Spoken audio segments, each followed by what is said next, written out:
It was late around 11 p.m. when I decided to make a quick trip to Walmart. I needed a few essentials and figured the store would be relatively empty at this hour. As I walked through the nearly deserted aisles, a strange feeling crept over me. I couldn't shake the sense that I was being watched. I tried to shrug it off, attributing it to my overactive imagination. But then, in the corner of my eye, I saw a figure darting behind one of the shelves. My heart started pounding, but I convinced myself it was just another shopper. I continued my shopping, picking up a few items and heading towards the electronics section. That's when I heard it, a low, fainting whisper. I stopped, straining to hear it again. The whisper seemed to be calling my name. My mind raced, trying to rationalize the sound. Maybe it was the wind, or perhaps an employee playing a prank. But as I turned to leave the aisle, I saw him. A man, disheveled and wearing tattered clothes, stood at the end of the aisle. His eyes were wide and unblinking, fixed on me. He raised a hand and beckoned me closer. Panic surged through me, and I bolted in the opposite direction, my footsteps echoing loudly in the empty store.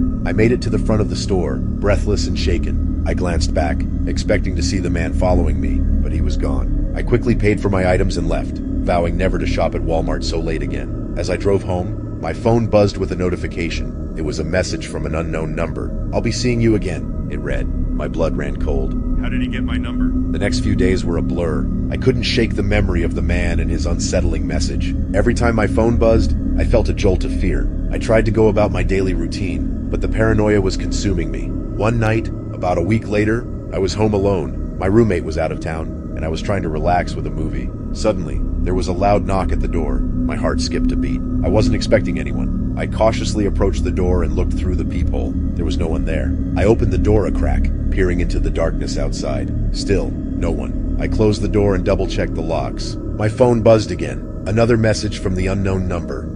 Open the door.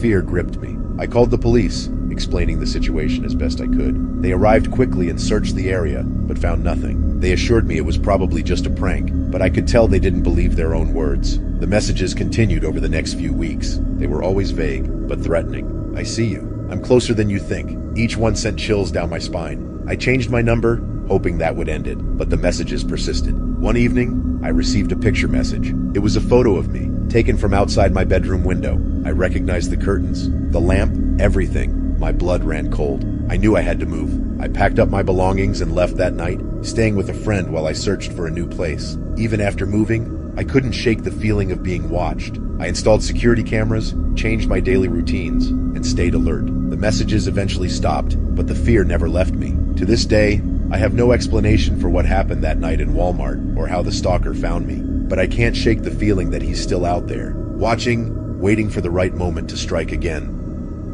It was a typical Saturday afternoon, and I had decided to do my grocery shopping at Walmart. The store was bustling with people, carts clattering, and kids running around. As I navigated through the aisles, I noticed an elderly woman struggling to reach an item on the top shelf. I approached her and offered to help. She smiled gratefully and thanked me as I handed her the box of cereal. We exchanged conversations for a few moments, and she introduced herself as Mistress Jenkins. She seemed sweet, with kind eyes and a gentle attitude. After our brief conversation, I continued with my shopping, thinking nothing more of the encounter. About 15 minutes later, I was in the Frounson food section when I felt a tap on my shoulder. It was Mistress Jenkins again. She looked distressed, her eyes darting around nervously. "Can you help me find my car? I seem to have forgotten where I parked," she said, her voice trembling slightly. I agreed to help, and we headed towards the parking lot together. As we walked, she began to tell me about her late husband, and how she often felt lonely since his passing. Her stories were touching, and I felt some sympathy for her. Once we reached the parking lot,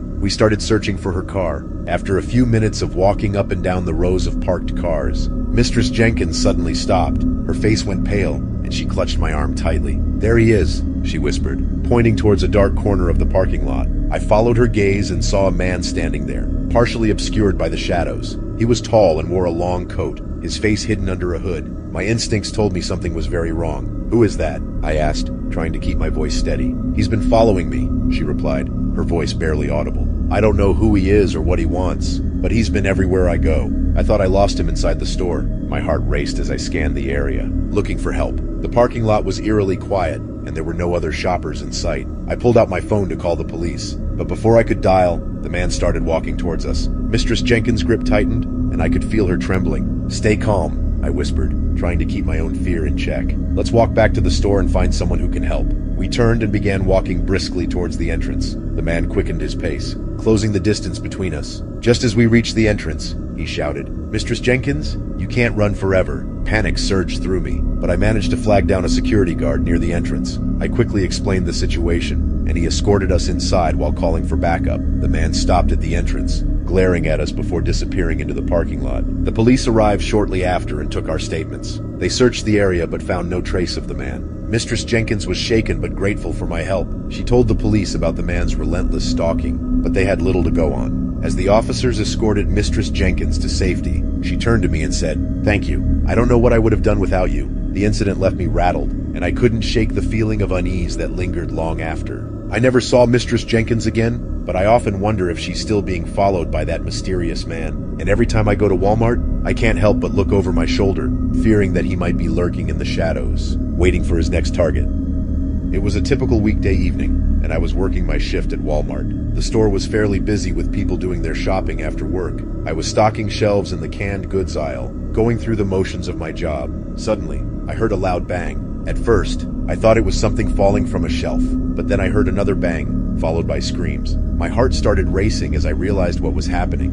There was a shooter in the store. Panic spread quickly. People started running in all directions, trying to find a place to hide. I abandoned my cart of stock and ran towards the back of the store, looking for somewhere safe. I ended up in the storage area where we kept extra stock. A few shoppers had the same idea, and we all huddled together, trying to stay quiet. The sounds of chaos filled the store. More bangs, people yelling, the screeching of carts being pushed over. I could hear my own heartbeat in my ears as I tried to stay calm. I pulled out my phone and called the police, whispering to the operator about the shooter. They assured me help was on the way and told me to stay hidden. We waited in the storage area, listening to the terrifying sounds outside. The minutes felt like hours. I tried to comfort the others around me, telling them the police would be here soon. Finally, we heard the sound of sirens approaching. The police had arrived. After what felt like an eternity, the store grew quiet. We heard the police shouting, ordering the shooter to drop his weapon. There was another loud bang, and then silence. Moments later, the police entered our hiding place, telling us it was safe to come out.